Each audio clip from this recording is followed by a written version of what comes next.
Namaste and welcome. It is Rishi here from meditatewithrishi.com, and today we are exploring the third of the 9 Indian philosophies. Okay, so today is very important. We're looking at the Samkhya philosophy. This is, in my humble opinion, one of the most important philosophies. It is also called the mother of the yoga philosophy, because if yoga is the practice, Samkhya is the theory, essentially. And if you are a student of yoga, if you are on the spiritual path, it is very crucial that you understand this, because it will give you a very clear understanding of why are we doing what we're doing. And when you know that, the motivation will come naturally. You know what I mean? So let's get to it, okay? What is the Samkhya philosophy all about? So first, I want to pay some respect to the sage that gave us this philosophy and all the living teachers as well that I've learned this from, because there is really no knowledge higher than this, right? So again, I don't want to take any credit. The explanations that I'm giving you are all things that I have learned along the way, right? Nothing is my own, essentially, but I want you to have a very clear understanding. So we're going to go through this in depth in a very simple step-by-step way. Okay, let's get to it. So the sage that gave us Samkhya was Kapila, or Kapil Muni. Okay, and what he has done is he has given us a very clear understanding of how the universe was created. Okay, of course, like the other philosophies, Samkhya aims to answer the 3 questions. You know, what is the nature of myself? Who am I? Why do we suffer? And how to become liberated from the suffering. Okay, so in order to do that, it has very clearly understood how creation happened, the theory of creation. Samkhya means counting or number. So it has given us the exact number of elements and components that are needed for this creation to exist, essentially. And because it has been able to understand that, it has been able to understand who we are, what is our real nature, and why do we suffer, essentially, right? So it is, from a scientific standpoint, this is a philosophy that has stuck, and you can see in modern science even today, modern science has discovered a lot of the things that Samkhya is talking about, okay? So let's get to it, all right? Now, we've done the Nyaya and Vaisheshika philosophy. If you haven't watched those videos, please go and watch them. But in those philosophies, there was the concept of Ishvara, that there is a creator God who has created the universe, okay? Samkhya is a very scientific philosophy, right? So before Samkhya, when you would ask somebody, you know, how did creation happen? They would say, maybe God's will, right? Samkhya has completely rejected the idea of God. I don't mean divinity. I mean the idea of a creator God that is sitting somewhere separate from the creation itself, okay? So this idea has been rejected. Now, what Samkhya is saying, essentially, is if Nyaya Vaisheshika are talking about the law of karma, right, then something cannot come from nothing, right? If we are saying that something has come from nothing, then we are essentially invalid. We're going against the law of karma, right? The law of karma is saying that for every effect, there is a cause. So for this creation to be about, there must be a cause, essentially.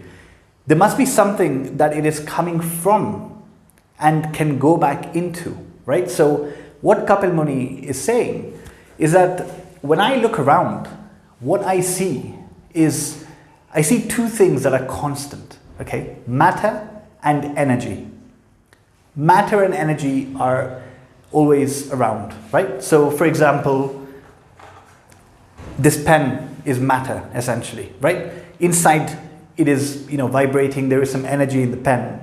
But if I was to destroy this, if I was to, let's say, burn this pen, what will happen? It will go back into some micro matter, there will be some smoke, and that's energy, right? So even if we were to destroy it, it will go back into micro matter and energy. So this matter and energy are essentially eternal, okay? They are always in existence, and everything comes from matter and from energy, right?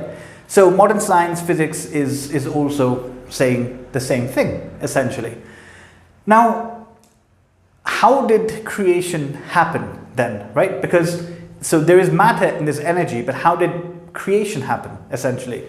So, the first thing that Samkhya is telling us, okay, by the way, what are the two terms for matter and energy in Samkhya philosophy, in yoga philosophy, are Purusha and Prakriti. So, Prakriti is matter and Purusha is energy. So, Prakriti is the unconscious principle and Purusha, energy, is the conscious principle, okay? Now, Samkhya tells us that all matter has got three properties or three qualities. So if you watched my video on food and meditation, I mentioned that food, because it's matter, is made up of three qualities. These qualities are sattva, rajas, and tamas. Sattva is purity, okay? Matter in its pure state. Rajas is the active principle, and tamas is inertia or inert. So all matter is made up of three qualities: pure, active, and inert. Inert means like stable or dead, not moving, okay? So these are the three properties of matter. Now, even though matter and energy initially were always in existence, right? They are primordial. Even though they were always in existence, creation was not happening, right? So these three, sattva, rajas, and tamas, were in equilibrium. So sattva was equal to rajas, and rajas was equal to tamas, okay? So remember, sattva is purity, and then this is activity and inertia. So if rajas equals tamas, which means activity equals inertia, there is no movement, right? There's no movement. So when there's no movement, there cannot be creation, because creation is dynamic in nature. So for there to be creation, there needs to be some movement, right? So we can take the example of how human beings create other human beings, right? So you have the male sperm and the female egg. So the female egg is essentially, it is stable. It's not moving, it's stable. And the male sperm is dynamic. So when the male sperm goes and pokes the female egg, that is when creation happens, right? Very simple. When the male sperm pokes the female egg, so there's something that is dynamic, pokes the stability, then creation happens, okay? We see this in our lives every single day. So when this happens, then creation happens. And from this, you have to understand, this is really, really important. This simple principle he has been able to give us the entire concept of how creation comes about. And that's what we're going to go into right now, okay? So the male sperm essentially needs to poke the female egg, okay? Just remember this. And if you remember this as the basis of creation, you'll understand how everything else comes about. So now let's explore the actual happening of creation. Okay, so now we look at how the creation actually comes about. So remember, what needs to happen is that the balance of the sattva, rajas, tamas, the equilibrium needs to be disturbed, right? Just like the male sperm will disturb the equilibrium of the female egg, and then creation will happen. So in the same way, here, the Purusha will disturb the equilibrium. It will merge with Prakriti. The energy will merge with matter, okay? Now, why does that happen?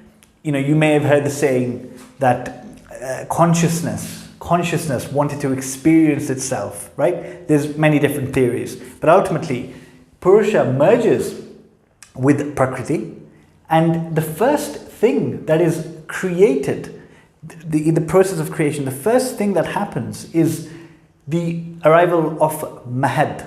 Okay, Mahad basically means universal intelligence, cosmic consciousness, or you can say the laws of nature also are included in this. Okay, because initially the matter there was no real order to it. It was just chaos.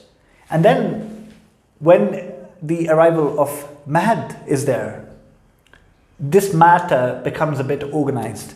The sattvic matter, rajasic matter, tamasic matter all align themselves to, similar groups essentially. And this is a very important step, because in order for creation to exist in harmony, in a systematic way, there needs to be some intelligence, some laws that are governing this creation, like gravity, for example. You know that gravity exists, and this is why we can function the way that we are functioning today, right? So first the laws are created. Once that happens, the next step is the arrival of the ahankar. Ahankar means ego, not in a bad way. Ego means the sense of individuality, the I-ness essentially. So initially matter is just matter. There is no sense of individuality, right? But with the arrival of ahankar, there is a sense of individuality. So here you can see groups of matter they form more specific groupings. One large-scale example of this are different planets forming, right? Initially it's just matter, but now the planets have, this material has joined together and formed an individual entity. So this individuality is ahankar essentially, right? Later on it comes with us as well, because if we had no sense of individuality, we would be enlightened. We would know that we are essentially the universal consciousness. But this sense of individuality comes, right? So this is when this split happens essentially. Now, with this comes the rise of organic and inorganic matter. So remember that Prakriti, all matter has got the three qualities: sattva, rajas and tamas. Okay, so that carries down, and this ahankar is also divided into sattva, rajas and tamas. Okay, so when the sattva and rajas combine, they create organic matter, and when the tamas and rajas combine, they create inorganic matter. So organic matter is matter that is conscious, it has the possibility of life, and inorganic matter is matter that is unconscious. There is no possibility of life essentially. So if you look around you, right, all matter, it is either living or it is not living essentially. So this is the distinction that happens over here. Okay, so we'll start with this aspect. The inorganic matter, the first thing that comes from the inorganic matter are the 5 elements. Panchabhuta, they are called. Panchabhuta, 5 elements. So the 5 elements are ether, air, fire, water and earth. Ether, air, fire, water, earth. Okay, the original terms are Akasha, Vayu, Agni, Jala and Prithvi.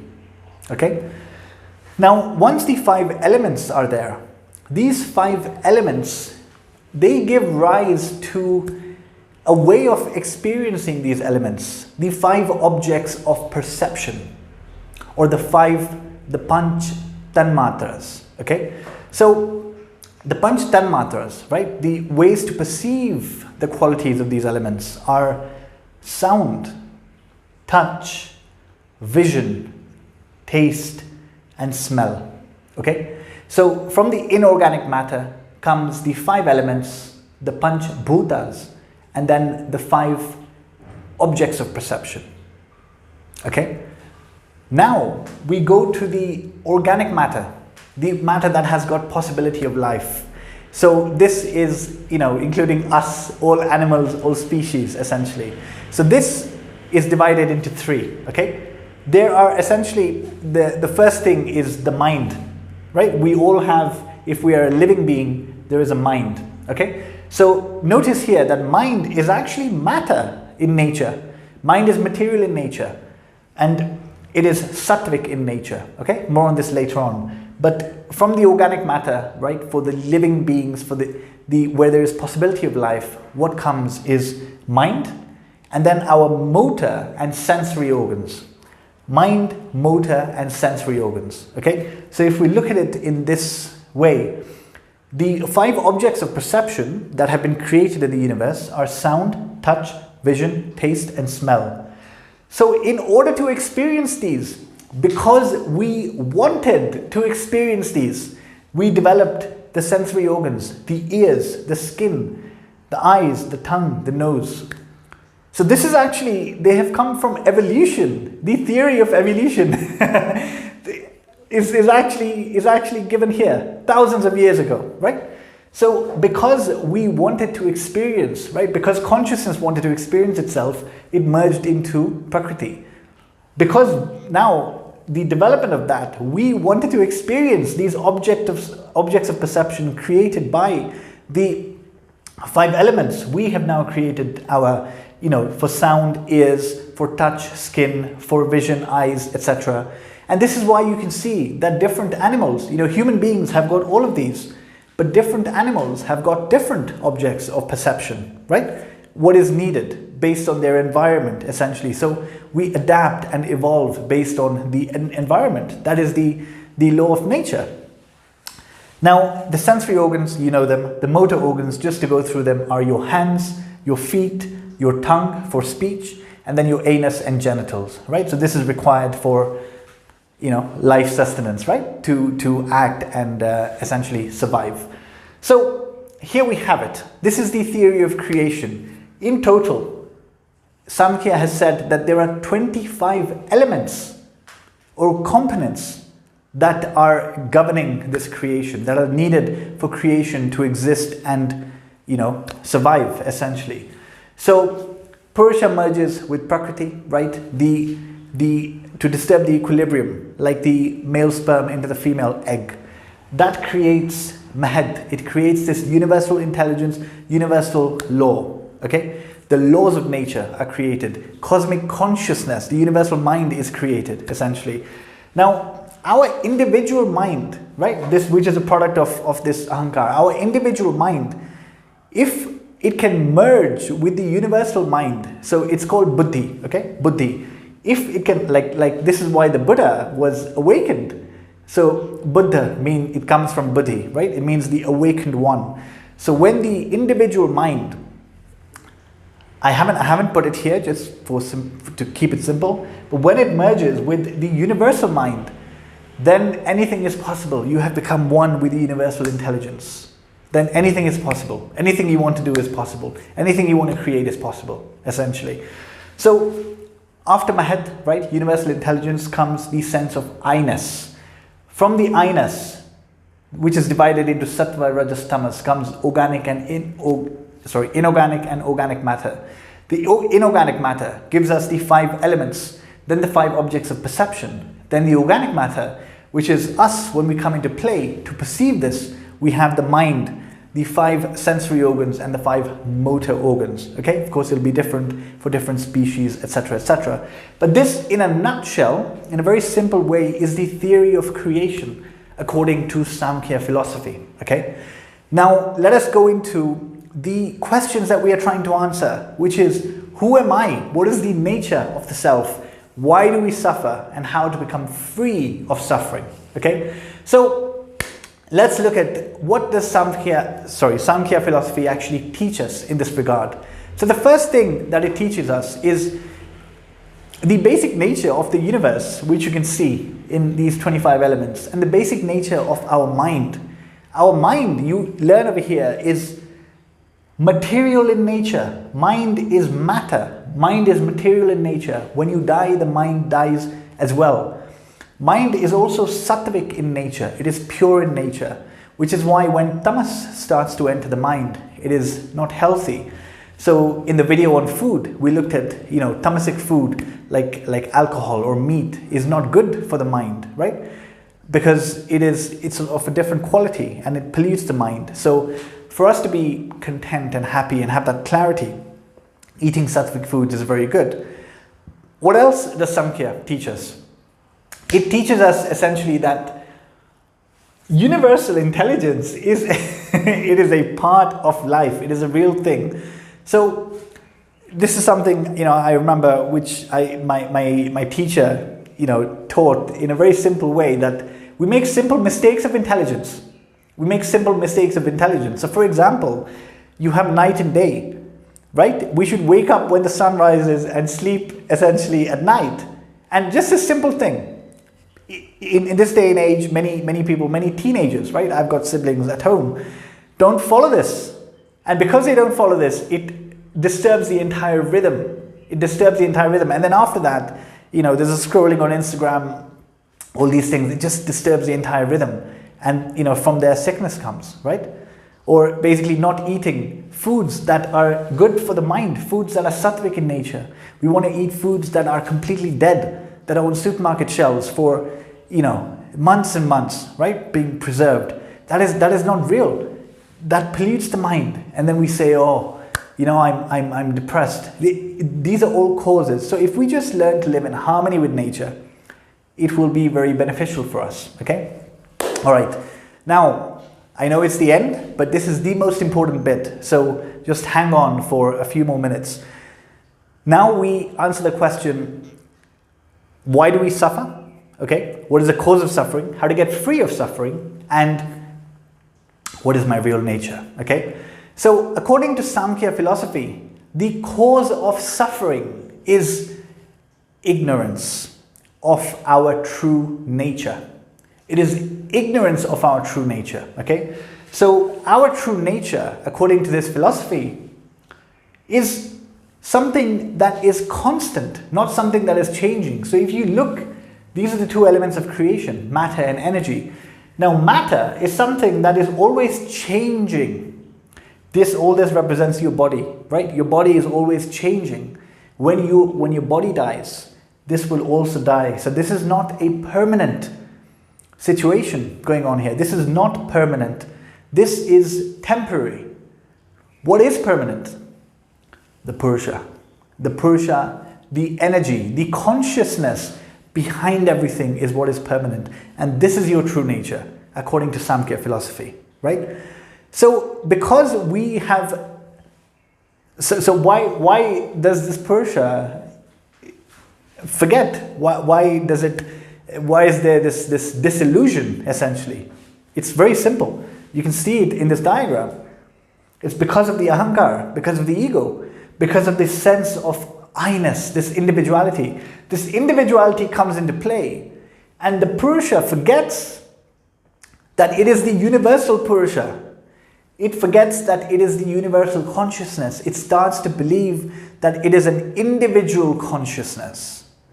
So this individuality was only given so that the consciousness could experience the world that it has created. The consciousness was the individual, the ego was only given so that it could experience the world.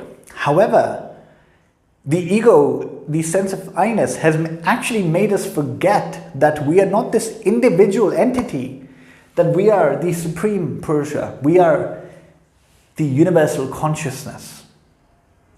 It is, many examples are given. The traditional example is when a wave starts to believe that it is not part of the ocean.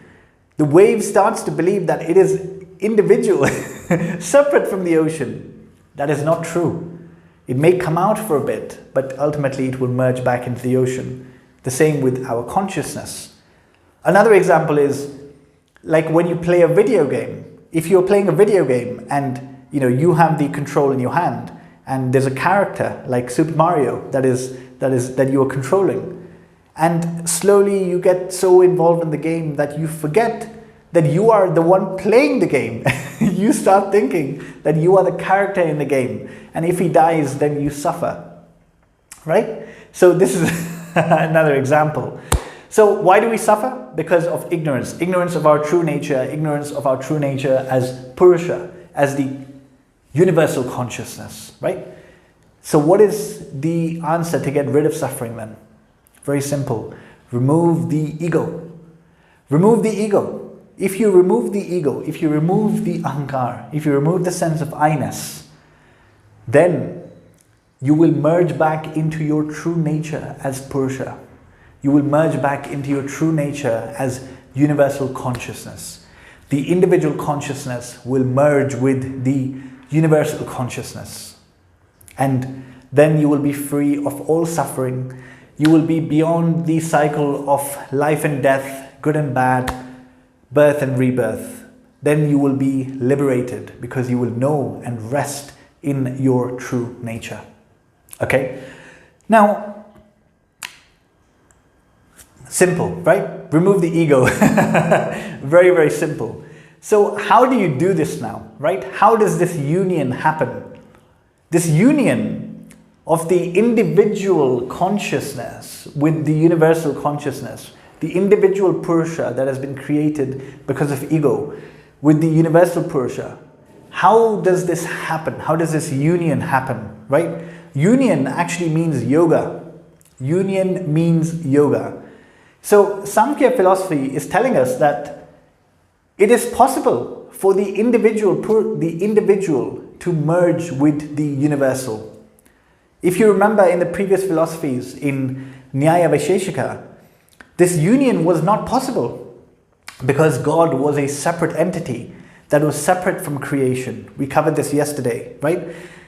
There was no scope for the individual soul, the individual consciousness to actually merge with God. There was no scope for that. But Samkhya has realized that actually there is no difference between the universal and the individual. There is no difference between Purusha and the individual Purusha caused by the ego. There is no difference. The only difference is that because of the ego, we are forgotten. Otherwise, we are actually the Supreme Purusha. Do you understand? This is the only difference essentially. So Samkhya is telling us that it is very possible to merge with this. It is very possible. How do you do that? That is essentially, how do you do the union? That is yoga. That is the yoga philosophy. So in very simple terms, you can say that Samkhya is telling us that merging is possible. And yoga is telling us how to do it. So just like Nyaya Vaisheshika are a pair, Samkhya and yoga are also a pair. Two sets of philosophies that are complementing each other. Because Samkhya gives us the what and yoga gives us the how. A very, very practical philosophy. So in the next video, we will be covering the yoga philosophy. So I really hope that this was enjoyable, clear, and that you now understand why Samkhya is the mother of yoga philosophy. You understand the essence, the theory of creation according to Samkhya philosophy, and you understand what is your true nature. You are not this individual consciousness. You are the supreme, universal, cosmic consciousness. Okay? So that is it. Thank you very much for watching. Namaste.